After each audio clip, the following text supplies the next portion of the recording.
Imran Khan's had to extend his hand to all his friends in the region, even if they're no longer friends with each other. He's facing a collapsing economy and needs their support.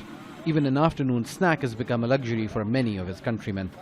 People in Pakistan are struggling to buy the basics as inflation reaches its highest level in 5 years. The government's had to borrow heavily. Pakistan's exports have fallen, and cutbacks in public spending is the precondition to a loan by the International Monetary Fund. GDP has shrunk in 1 year from 5.8% growth rate a year ago, exactly a year ago, to about 3%, so it's almost by half.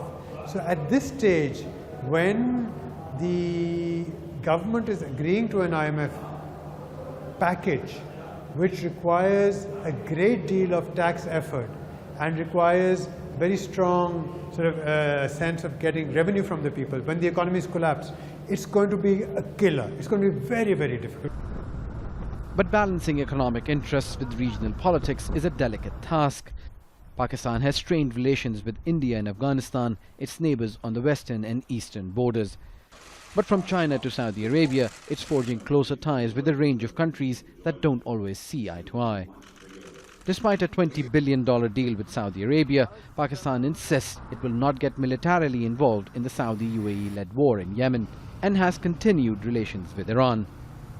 Islamabad received a $6 billion economic package from the UAE, but sent a low-level delegation to the Organization of Islamic Cooperation Summit in Abu Dhabi to protest against India's inclusion.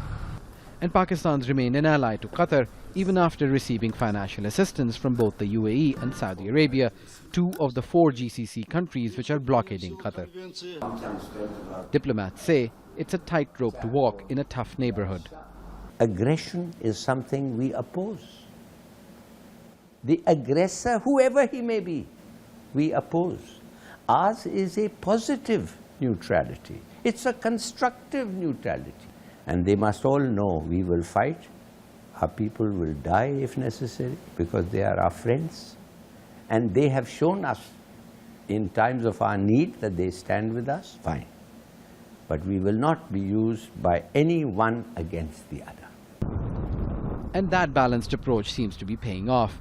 Petroleum and its byproducts are Pakistan's largest imports, and with a number of economic packages, its allies in the Middle East have promised to at least temporarily ease some of that burden. Prime Minister Imran Khan's office says Qatar will invest $22 billion in Pakistan. Economists believe that it will be a welcome relief for the struggling economy. But unless the Pakistani government gets its act together, the lifelines being thrown by friends will soon run out. Osama bin Javaid, Al Jazeera, Islamabad.